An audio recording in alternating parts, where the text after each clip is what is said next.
going on, Meta fam? We are here in today's video to remind you of the potential of what this play has to bring, and there's a little bit of facts thrown in this baby as well. So first, I just want to touch base real quick on our buddy Paulus Greatest here, Paul T on Twitter, and the estimated value. I'm going to come back in a separate video and go over this full in detail, but just a quick rundown.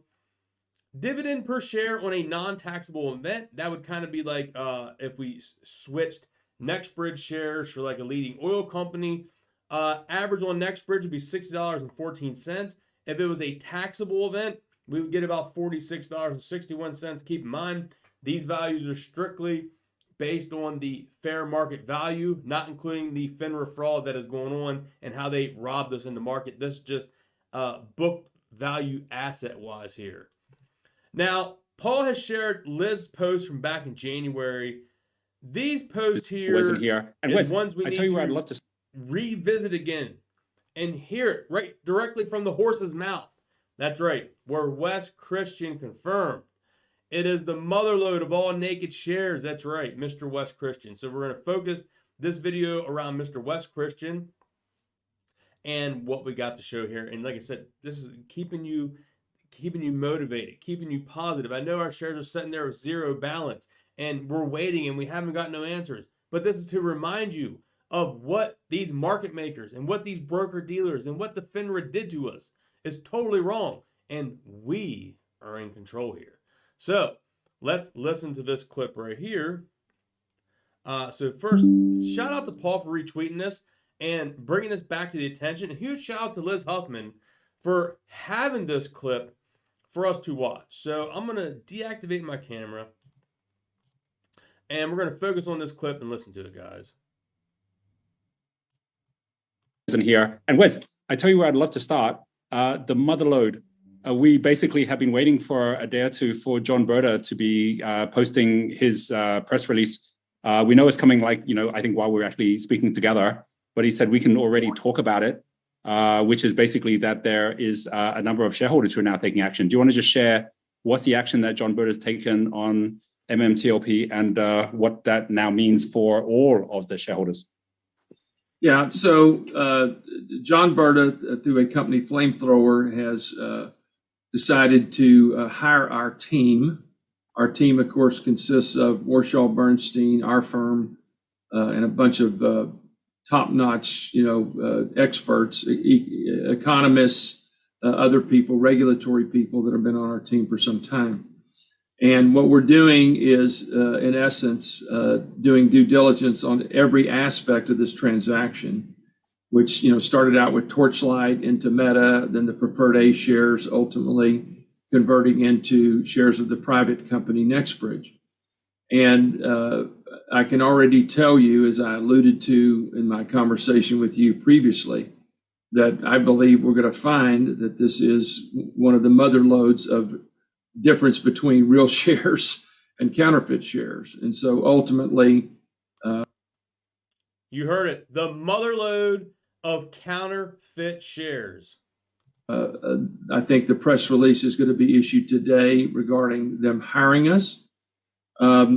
Obviously, I can't talk about specifics because that's privileged or anything that we've talked about with the client, but we have been hired. Our team is deployed and we're in the midst of analyzing all this, which I think will be ultimately culminate in one or more lawsuits. And what the nature of those lawsuits is, or nature of those lawsuits are, will ultimately be determined by what evidence we come up with. Yeah, and So there you heard it. Straight from the horse's mouth, guys. Couple key points out of that there. One or more lawsuits, depending on what they find in this discovery of looking through the motherload of counterfeit shares. Through Torchlight, through MMAT, through MMTLP, into Nextbridge. They're going to go back and go through this whole freaking history and pull this bad boy, and get it all out here in the open. And people's going to be exposed. All right. Also here, another clip that Paul had shared from Liz Huffman. And this was on a Twitter space, it appears, where our buddy Edward on Twitter asked Roger Hamilton the motherload question to Roger Hamilton's space. So let's go here, which we already know because Wes Christian there confirmed with Roger Hamilton. But this is where we have a retail investor asking Roger Hamilton, which he's the CEO of GNS stock. So let's listen to this clip here. Mentioned specifically the Motherload of Naked Short. Was that directed specifically to MMTLP, or were you talking about multiple companies at the same time? Okay. And what I would say is you could say it both ways, all right? There's like it's referring to MMTLP, and there's no question that there is a motherload of naked shorts there. So that's absolutely, I believe, the case that is part of what Wes is referring to. There's another part. So, no doubt about it.